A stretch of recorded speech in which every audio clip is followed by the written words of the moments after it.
This abyss has a harsh damage check, but not many RNG issues. As such, I had to wait for good abyss cards to show up before even attempting a full clear. A very important point is that this abyss will also overlap with Imaginarium Theater, which will give buffs to some characters in the abyss. So if you want the best shot in clearing this abyss, wait for July 1st when the theater comes out. As for me, I like the challenge of not having the buff up yet, so I waited for a day with good abyss cards for each chamber and cleared it. The teams I picked are Reverse Melt and Taser, which is a popular solution amongst other 4-star only players. For this chamber, the only major RNG aspects are these 2 robots. If they walk away from us, we can easily lose so much time. The bird spawns in random locations and needs to be taken out first, but a round of bursts will kill it off easily. This is by far the hardest chamber, requiring some luck, a lot of elemental application, and even more damage. I really wanted to use Shovroos for first half, but I found out that the entire Taser team is mandatory for the second half. The Shovroos team struggles without Fiscal, who is in this half already. Fortunately, there's not too much RNG here in this half, so if we play well on first half, we can consistently beat it. These Lectors may be intimidating, but we've gotten so skilled at CCing them that they're not a threat. A mix of parries and bursts easily groups up the duo, and we quickly bring both to shield phase. Having the duo grouped makes area of effect abilities strike both enemies, which easily destroys their shields.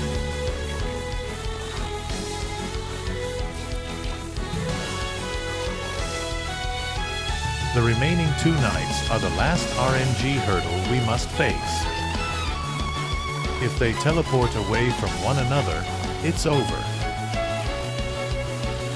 Fortunately, similar to the Lectors, we can push them back to one another.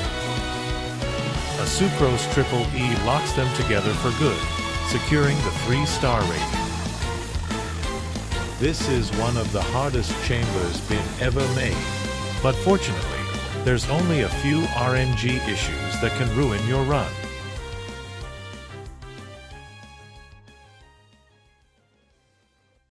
The remaining chambers are all standard DPS checks with less emphasis on strategy.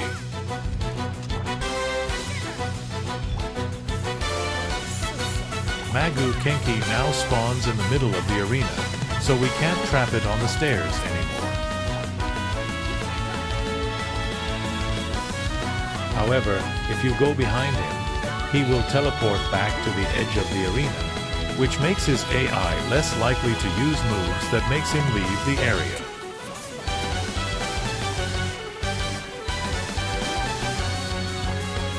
Notice here that he won't teleport away from Rosaria's burst.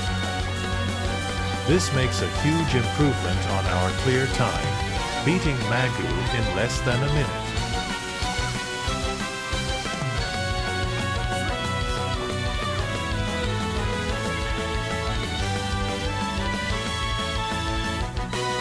The lineup for second half are almost all in duos, which just begs for a Beidou beatdown.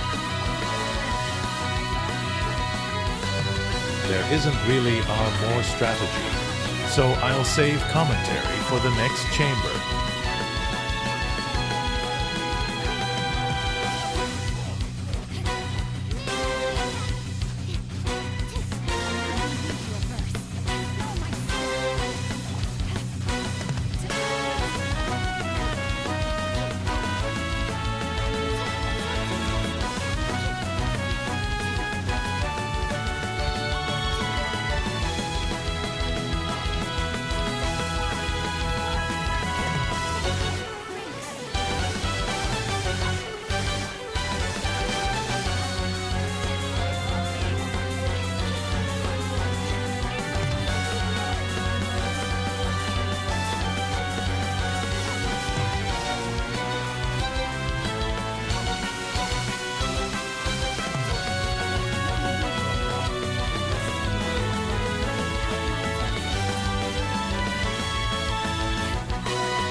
Not bringing Electro against Asimon may be a bad idea, but this team deals so much damage to make up for it.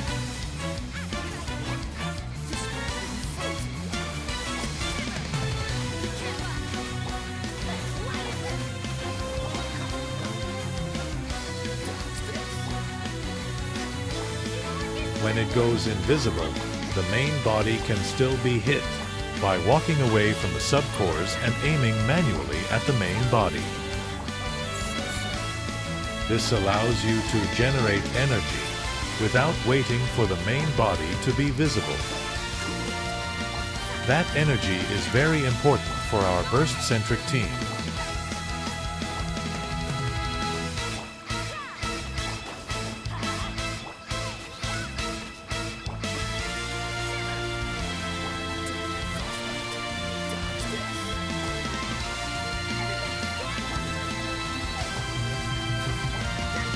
We beat the boss within 1 minute and 8 seconds, which is almost as fast as a Hyperbloom team. The final half has the dreaded consecrated beasts, but they're far less dangerous when they spawn one at a time.